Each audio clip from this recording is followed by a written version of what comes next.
Hi Shekhar గారు.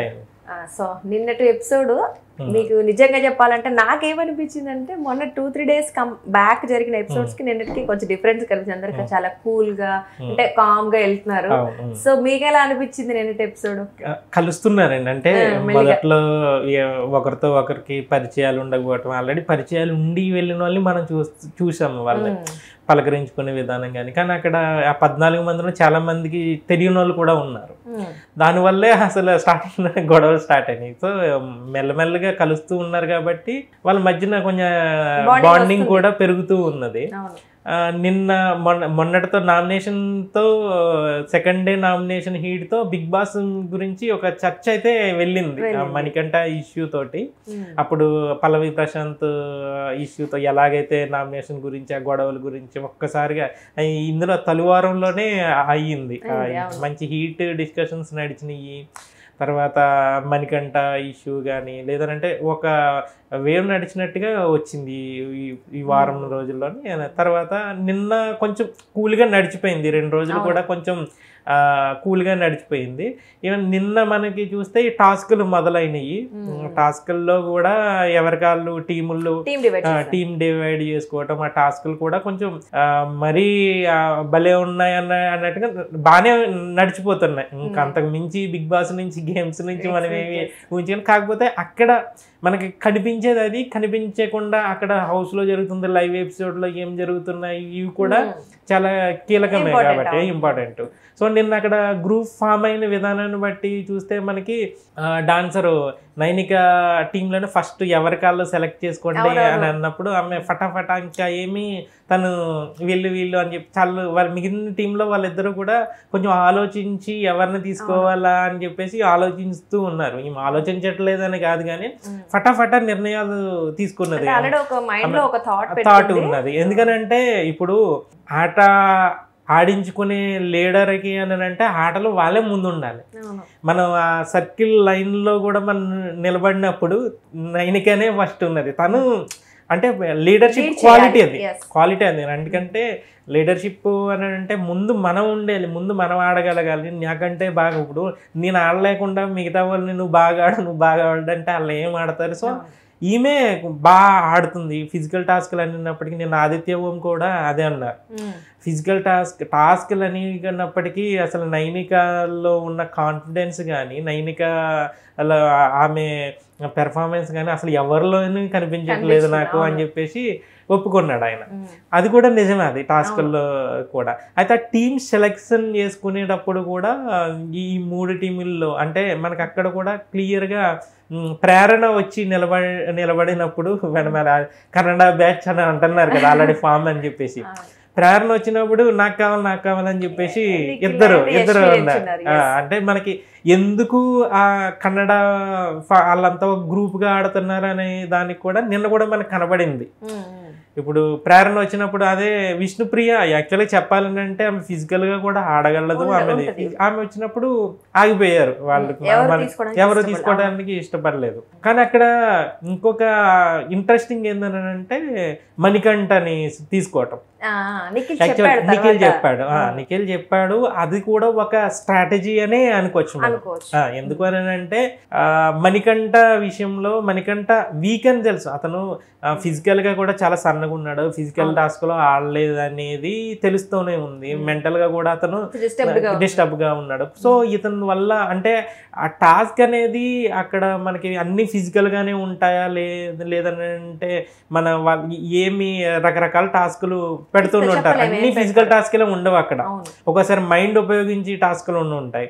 అలాంటి టైంలో కూడా ఏమో మనకంటే చెప్పగా అలాగా కొంచెం తెలివిగానే అదొకటి అతను బాగా ఆడతాడన్న ఉద్దేశంలో తీసుకున్నాడని అంటే మనకి. ఎందుకనంటే అతను ఫిజికల్ గానీ రెడీగా లేడు, మెంటల్ గానీ లేదు అని చెప్పేసి తెలుస్తుంది. కానీ నిఖిల్ అతను సెలెక్ట్ చేసుకోవటం వెనక ఏంటంటే ఆల్రెడీ అతని మీద మొత్తం అందరూ నిన్న ఇలా జరిగింది కొంచెం ఒకవేళ ఏమైనా నెగిటివ్ వేలో వెళ్ళొచ్చేమో. ఎందుకంటే అతను బిగ్ బాస్ అన్ని సీజన్లో చూసున్నారు కదా, సో అతనికి అప్పుడు లాస్ట్ టైం శివాజీ ఒకేసారి అందరూ కూడా పల్లవి ప్రశాంత్ని డౌన్ చేస్తుంటే నువ్వు తప్పు చేసావు, శివాజీ వచ్చి వెంటనే లేదా కరెక్టే చేస్తున్నాడు సపోర్ట్ చేస్తున్నాడు, అప్పుడు మనకి శివాజీ ఆటోమేటిక్ హీరో అయ్యాడు.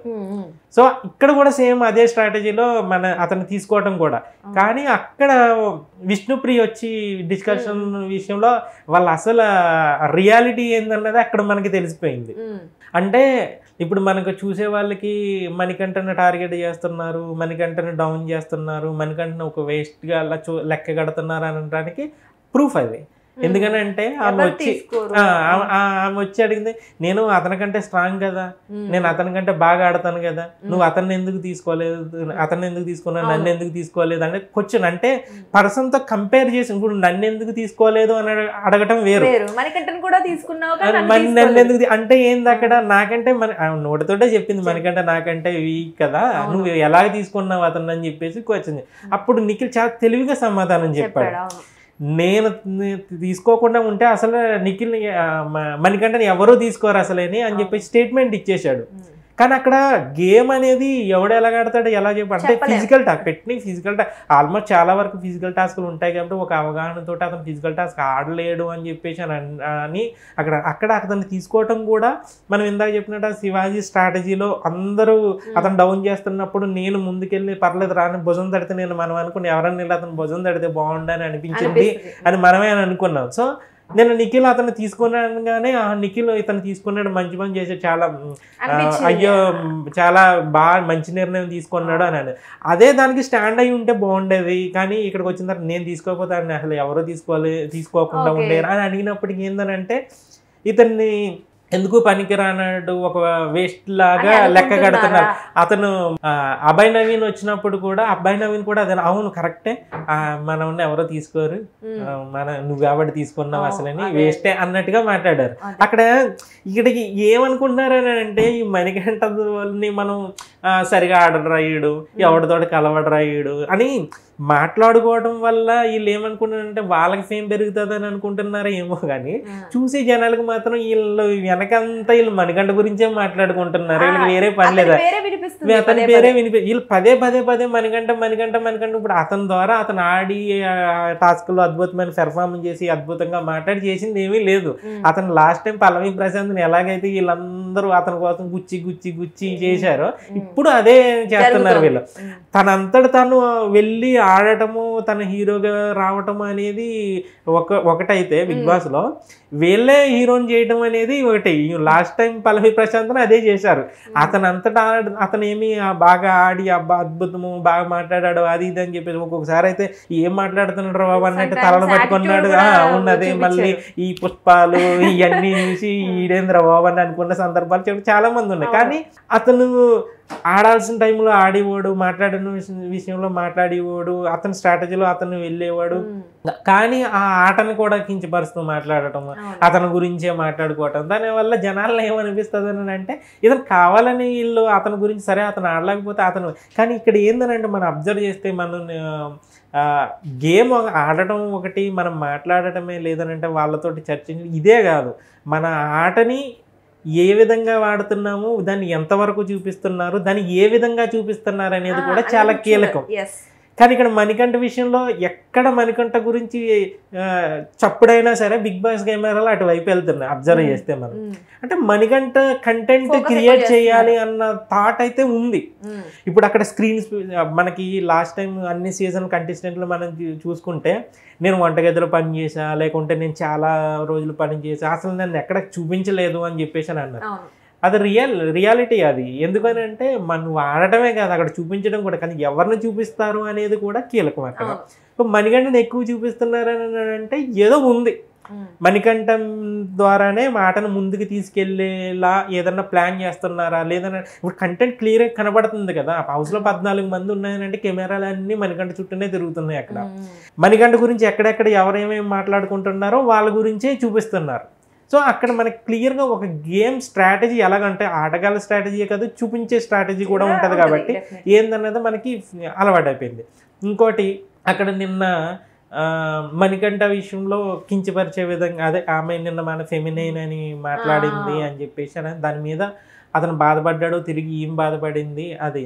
నిన్న నిఖిల్ ఏడ్చేటప్పుడు మనకి అది కంపేర్ చేసినప్పుడు అంటే అక్కడ గ్రూప్ ఫామ్ అయింది, లేదంటే మణికంఠను తక్కువ చేసి చూపిస్తున్నారు అని అనటానికి, కంటెస్టెంట్లో అతను చిన్న చూపు ఉన్నది అని అనటానికి నిన్న కూడా మళ్ళా అవసరం లేని చోట అతను ప్రస్తావన తీసుకుని వస్తున్నారు. దానివల్ల వాళ్ళకి ఏదో పెరుగుతుంది అని అనుకుంటున్నారు తప్పైతే జనాల్లో అతను హీరోని చేస్తున్నారు స్టార్టింగ్ నుంచి కూడా. నిన్న కూడా ఎగ్జాంపుల్ ఏందని అంటే నిఖిల్ ఏడ్చేటప్పుడు వాళ్ళ ముగ్గురు కూర్చున్నప్పుడు సేమ్ అతను ఏడ్చి మణికంఠ ఏడ్చినప్పుడు ఓదార్చారా లేదంటే అతను వదిలేశారు అనేది పక్కన పెట్టి నిఖిల్ ఏడ్చిన నలుగురు వెళ్ళిపోయి అసలు ఓ రేంజ్లో ఓదార్చడం పక్కన పెట్టిన తర్వాత అతని ఏడుపుని బ్లేమ్ మణికంఠతో పోల్చుతూ అక్కడ సేమ్ విష్ణుప్రియ ఏదైతే పదం వాడిందో ఫెమినైన్ అనే పదం సేమ్ అదే పదం మళ్ళీ పృథ్వీ అన్నెసెసరీగా వాడాడు అక్కడ. అంటే మణికంఠ పేరు ప్రస్తావించలేదు కానీ కూడా ఫెమినైనా, ఇతను కూడానా, నువ్వు కూడానా అని అంటే అతను ఏంది మీనింగ్ ఏంది అది అంటే నువ్వు ఆడదానిలాగా ఏడుస్తున్నావు అని అంటే ఆ ఏడుపుని తక్కువ చేస్తున్నావు. ఇప్పుడు ఒక మహిళతో పోలుస్తున్నాము అని అంటే అది ఎక్కువ అది ఏ సందర్భంలో పోలుస్తున్నాం అనేది కూడా ఇప్పుడు ఆ ఫెమినియన్ అనే వర్డ్ నిన్న మాట్లాడిన దగ్గర నుంచి కూడా ఆ వర్డ్ ఏంది అని చెప్పేసి అందరూ చూస్తున్నారు. ఒక ఆడ గొంతుకుతో మాట్లాడే వాళ్ళు, సున్నిత స్వభావం ఉన్న వాళ్ళు, అంటే కొంచెం ఆ లక్షణాలు ఉన్న వాళ్ళని ఇలాంటి ఆ పదాలు మాట్లాడినప్పుడు నువ్వు కూడా వాటైపోయినారా అని అంటే క్లియర్గా కించపరుస్తున్నారు అతను.